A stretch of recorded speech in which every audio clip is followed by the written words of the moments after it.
When was the last time you used cash? Maybe 6 months ago? Oh, yesterday. Oh, 2 months ago.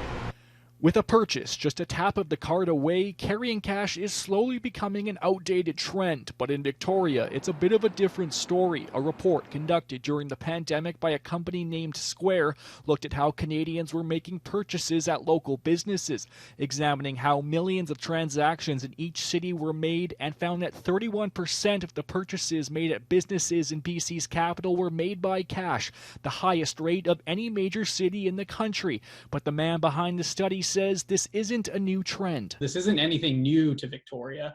They had higher cash usage rates, even prior to the pandemic, looking back in December of 19, January of 20. Whether it's the city's older age demographic or more ATM access, Charcon says it's hard to pinpoint exactly why that is, but says fewer Victoria businesses have adopted online shopping throughout the pandemic compared to other cities. Similarly to the high cash usage rates in Victoria, there's actually lower online transaction adoption among businesses in Victoria. So they're kind of going hand in hand in a way that we didn't see kind of in other places that we looked at.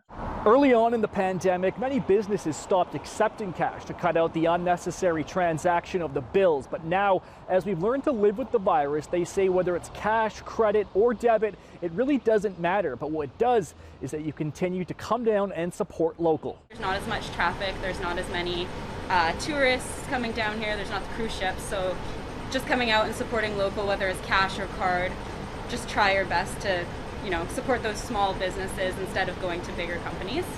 Whether it's the clink of coins or the swipe of a card, especially in a pandemic, all dollars are welcome.